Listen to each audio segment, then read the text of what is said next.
গাজীপুরের শ্রীপুরে পিকনিকের বাসে বিদ্যুতায়িত হয়ে ৩ শিক্ষার্থীর মৃত্যু হয়েছে। ঘটনাস্থলে আছেন আমাদের গাজীপুর প্রতিনিধি মাজহারুল ইসলাম মাসুম। সরাসরি যুক্ত হচ্ছি তার সঙ্গে। মাসুম, আমাদের জানাবেন যে এরপরে আর হতাহতের কোনো ঘটনা আমরা জানি কিনা বা ক্ষয়ক্ষতিটা আসলে কেমন হয়েছে। মারি, আপনি জানেন যে সকাল 10:45টার দিকে গাজীপুরের শ্রীপুরের উত্তর পেলাদ এলাকাতে বিদ্যুৎ পৃষ্ঠ হয়ে অর্থাৎ বিদ্যুতের তারে জড়িয়ে বোটবাজারস্থ ইসলামিক ইউনিভার্সিটি অফ টেকনোলজির 3 শিক্ষার্থীর মৃত্যু হয়েছে।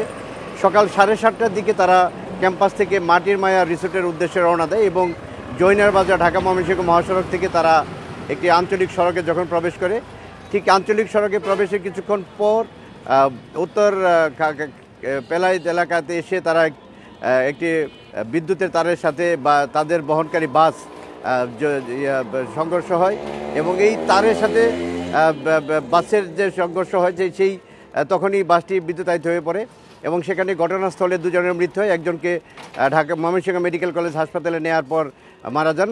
ময়মনসিংহ মেডিকেল কলেজ হাসপাতালের উপপরিচালক জানিয়েছেন যে তারা 3 জনকে মৃত অবস্থায় এই হাসপাতাল পেয়েছেন এবং বর্তমানে সেখানে 15 জন চিকিৎসাধীন রয়েছে। এই ঘটনায় 4 সদস্যের একটি তদন্ত কমিটি গঠন করেছে গাজীপুর জেলা প্রশাসন। শিয়া বাটার ও ভিটামিন ই সমৃদ্ধ lily glam beauty soap. Lily, always beautiful.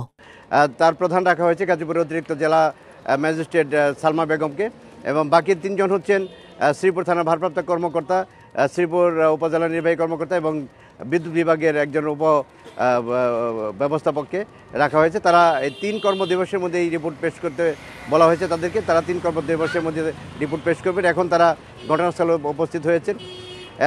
আপনারা জানেন যে ডাবল ডেকার বিআরটিসির 6টি বাস নিয়ে শিক্ষার্থীরা এখানে এসেছিলেন। আর ইসলামিক ইউনিভার্সিটির মেকানিক্যাল ডিপার্টমেন্টের শিক্ষার্থীরা তারা এই সকালে যখন পেলাইদ এলাকাতে আসেন সেখানে এসে উজলি বাজারে এই দুর্ঘটনার কবলে পড়েন। এই এলাকায় দুর্ঘটনা ঘটার পর থেকে হৃদয় বিদারক ঘটনার অবতারণা হয়েছে। এখন তদন্ত কমিটি তারা কাজ করছেন, ঘটনাস্থলে উপস্থিত হয়েছেন এবং শিক্ষার্থীদের বিকল্প যানবাহন দিয়ে তাদেরকে নিয়ে যাওয়া হচ্ছে ক্যাম্পাসের দিকে। এই ছিল আমার কাছে গাজীপুরে যে শিক্ষার্থীদের মর্মান্তিক মৃত্যু হয়েছে তার সর্বশেষ খবর।